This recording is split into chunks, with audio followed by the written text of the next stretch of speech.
Hello everyone and welcome to Game 2 here on Entombed Valley. KingCobra spawning as the blue Protoss player. Meanwhile, RoxkisFraer spawning as the red Terran. And I think Fraer having a little bit of a wake-up call, at least for me. I believe this is the first game I've ever cast from KingCobra. And his special tactics in Game 1 was really impressive. That early robotics facility and then utilizing the robotics facility for an observer and a warp prism. That warp prism able to get up onto the high ground, warp in, and then block the Marines from coming up that ramp, attacking where his opponent is not.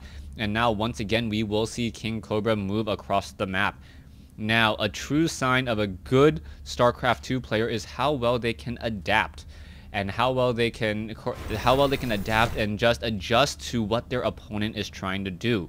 Fraer, no slouch in that, and this is one of the reasons why most StarCraft 3 tournaments are either best of 3 or best of 5, because you want to make sure that you don't fall prey to just one tactic that you've never seen before.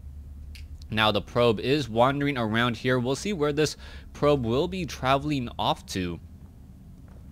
I'm gonna head over to the top right hand side of the map, find his opponent, but Fraer is known to build a supply depot here to finish off the wall out so that the probe cannot get any true scouting information. Now, what is going to be happening here? The probe is going to slip up the ramp and take a quick look around. Going to catch that SCV there as it does slip in. What is this SCV going to do? The SCV is now going to add to that supply depot wall and then trap that poor probe on the inside. It will take 25 seconds for a Marine to come out, but the probe has dealt enough damage there, or dealt 25 points of damage there, as the SCV is now back to work. Will that probe be able to get off the necessary damage? I don't think so, especially with a Marine already coming out. And with that, Cobra is just going to know that his opponent has gone for a 1 Rax without gas. He most likely is going to expect that there is going to be a 1 Rax expand coming in, as the supply depots have been lowered, and now this SCV makes its way down to the low ground. Orbital command is already completed. You can see an interesting proxy pylon by KingCobra. Alright, KingCobra building a proxy pylon here. A second assimilator is already coming in. Could we actually be seeing void rays? There are some players who just specialize in mass early tactics strategies, and this could be KingCobra's, I guess, breakout, at least on my channel, in doing those early tactical strategies. KingCobra apparently having an idle probe on one of the gas, and this is actually going to delay his build significantly. He's not going to get the necessary resources, and that is going to hurt him overall, finally dumping in 3 on each of these here. And now we are going to go into a proxy robotics facility. Very interesting. And Fraer now needs to figure out what his opponent is doing. He doesn't have any true scout. He hasn't taken a look inside his opponent's base. And if he doesn't know what his opponent's base looks like, he could get surprised very easily. All right, Stalker Marines are now going to go in for an engagement. Cobra now backing off once more. And now he will be retreating home. Navi hireling, all right. Apparently, oh, the Stalker did not spot that SCV. SCV now coming back around that corner. You can see that the robotics facility is nearing completion. And what this SCV is going to spot is he's going to spot double gas with not that many tech buildings. So he may suspect that there is going to be some sort of proxy play. An observer already being added here. We'll see what this probe is going to do. The Stalker trying to catch up. Will it be able to get off the necessary damage? Sentry now making its way over, and they are going to both try to hide their way in. This SCV now going down, but it is going to backtrack a little bit, taking a little bit of damage, and there it goes. A group of Marines, however, going across the center, and this could be very bad news. What is this Stalker going to see? It is not going to... Is it going to spot it? Yes, it spots some Marines, and now this Stalker is going to try to perhaps hold the center here. It is going to catch a couple of Marines in transit, but it cannot actually win out in this fight. Stalker does get taken down, and that was a horrible loss there. All right, mass Marines coming in.